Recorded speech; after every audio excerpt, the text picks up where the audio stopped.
छोटी भाभी, वसुधा तो घर पर भी नहीं है। हनुमान भाई जी को लगा वसुधा काम पे चली गई होगी। आप चौहान हाउस लौट आइए, मैं हमेशा हमेशा के लिए चौहान हाउस छोड़ दूंगी। इसका मतलब वो नौकरानी वाकई यहाँ से चली गई। पुअर थिंग, अपने कस्मे वादों के जाल में खुद ही फंस गई। मसा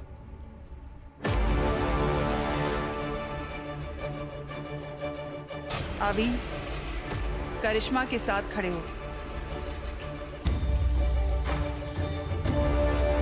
आज करिश्मा की समझदारी देखकर हमें यकीन हो गया है कि तुम दोनों की जोड़ी कभी नहीं टूटेगी। अभी करिश्मा ने बिना कुछ पूछे, बिना तुमसे कोई जवाब मांगे इस सगाई के लिए हाँ कर दी है। अब तुम्हें भी उससे माफी मांगनी चाहिए।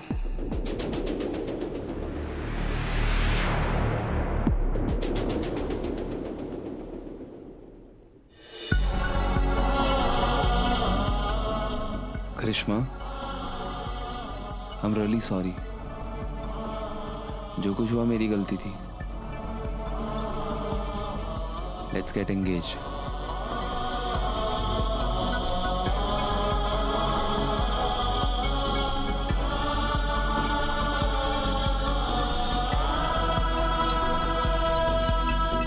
अभी आई एम सो हैप्पी। तुमने सगाई का फैसला खुद किया। नहीं दादा, मैंने ये फैसला खुद नहीं लिया, क्योंकि मैं ये फैसला वसु की वजह से ले रहा हूँ।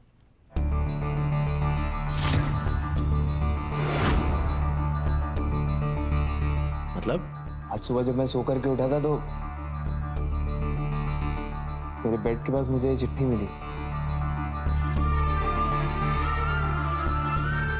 वसु ने उसमें लिखा है कि अभी सर, देवी हुकुम दुनिया की सबसे अच्छी माँ है।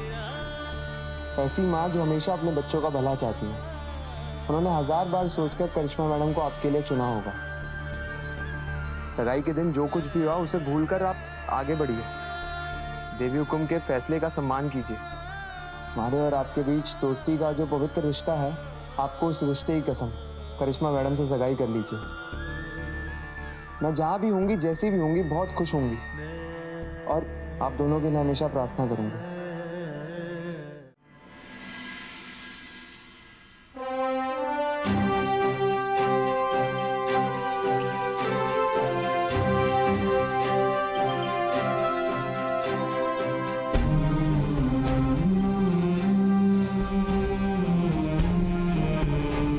आज पता नहीं वसु कहाँ चली गई है, पर पता है माँ साहब, वो इस घर को ना तीर्थ माना करती थी और आज मेरी सगाई अच्छे से हो जाए इसके लिए उसने अपना तीर्थ ही त्याग दिया। तो मैं भी उसकी दोस्ती की इज्जत रखूंगा।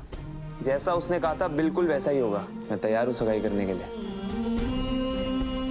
बताओ कब करनी है?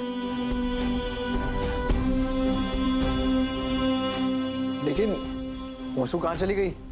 हुकुम, वो वसु नहीं मिल रही।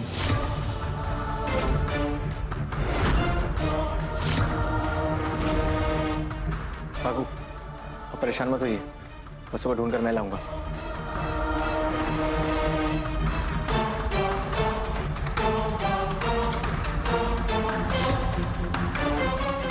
ढूंढ लो जितना ढूंढना है।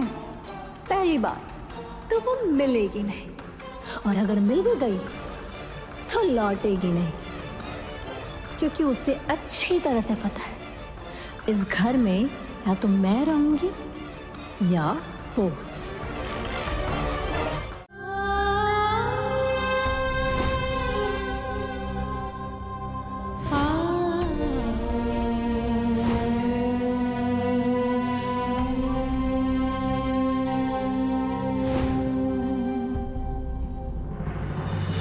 अच्छा खासा पीछा छुड़वाया था मैंने थारा उस करिश्मा के साथ, पर वो अपना शातिर दिमाग लगाकर फिर से सगाई करने आ गई। और तुझे तू क्यों गाय की तरह खूंटे से बंधने के लिए राजी हो गया? हाँ, अब झेलो उस नकचड़ी ने पूरी जिंदगी भर।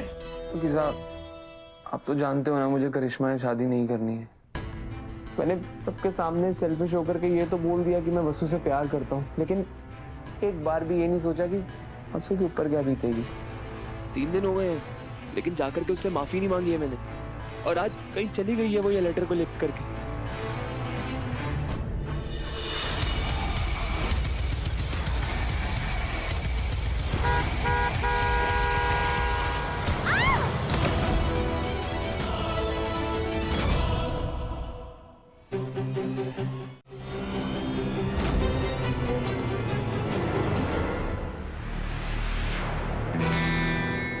किससे बात कर रहे थे?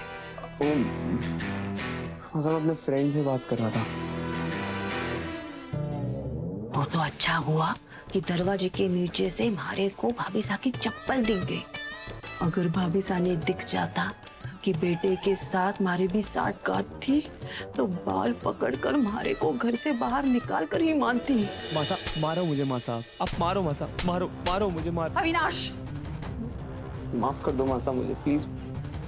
मासा मैं जानता हूँ कि आपने मुझे और भाई साहब को एक ही चीज सिखाई है कि एक औरत की इज्जत करना और देवी माँ की पूजा करना एक समान होता है। और आज मैं आपकी उसी सीख का मान नहीं रख पाया। मेरी वजह से वसु की रेपुटेशन पे न जाने कितने सवाल उठे हैं मासा, और आज वो घर छोड़ करके चली गई है। मुझे प्लीज माफ कर दो मासा।